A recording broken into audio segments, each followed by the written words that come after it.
Tu as déjà eu peur de ce que les autres allaient penser? De poster un contenu et d'imaginer les critiques? De lancer ton offre et d'entendre qui il croit être lui?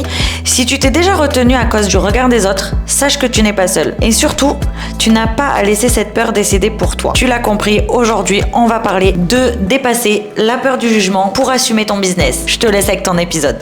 La peur du jugement, c'est l'un des plus grands freins des entrepreneurs.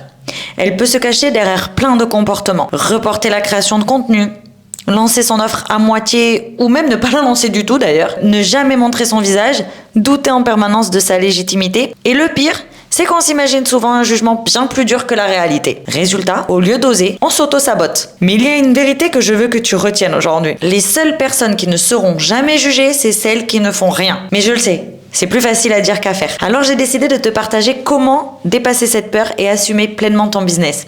Ce sont des choses que j'ai moi-même utilisées et que j'utilise encore parfois. D'abord, je te conseille d'accepter que le jugement, ça fait partie du jeu. Peu importe ce que tu fais, il y aura toujours des gens pour ne pas aimer. Et c'est ok.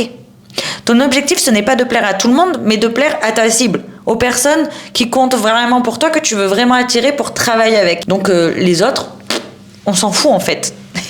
Ensuite, reviens à ton pourquoi. Quand la peur te paralyse, te bloque, rappelle-toi pourquoi tu fais ça. Pourquoi tu t'es lancé. Attention, ton pourquoi doit être plus fort que le regard des autres. Donc assure-toi de vraiment avoir un pourquoi profond, vraiment, tu vois, poignant. Ok ? Et je t'assure que s'il est puissant, ça aide vraiment à passer à l'action quand tu bloques. Puis, change de perspective.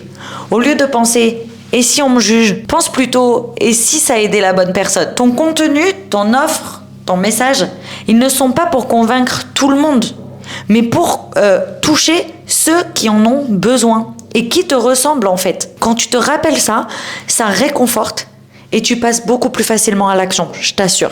Enfin, entraîne-toi à passer à l'action. Tu verras que la peur diminue quand tu passes à l'action directement. Commence petit. Ose publier un post peut-être plus personnel. Ose parler face caméra, par exemple, si c'est quelque chose que tu n'as jamais fait. Ose présenter ton offre et en reparler. Parce que je sais aussi qu'on n'ose pas la répétition. J'ai fait un épisode de podcast il y a 2 semaines ou 3 semaines sur le sujet, si tu veux aller l'écouter.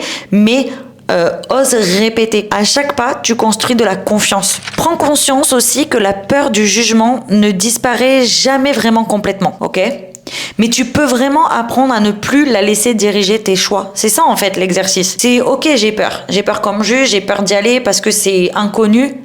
Mais c'est pas grave, j'y vais. Elle va pas prendre le dessus, c'est moi qui commande. C'est mon business. Parce que ton business aujourd'hui, il mérite vraiment d'être incarné. Et ta cible, elle attend justement que tu oses être toi pour qu'elle puisse te voir et pouvoir se dire ok, j'y vais et je vais travailler avec elle parce que ou avec lui parce que je lui fais confiance, ça match, on y va, tu vois. Donc vraiment, fonce.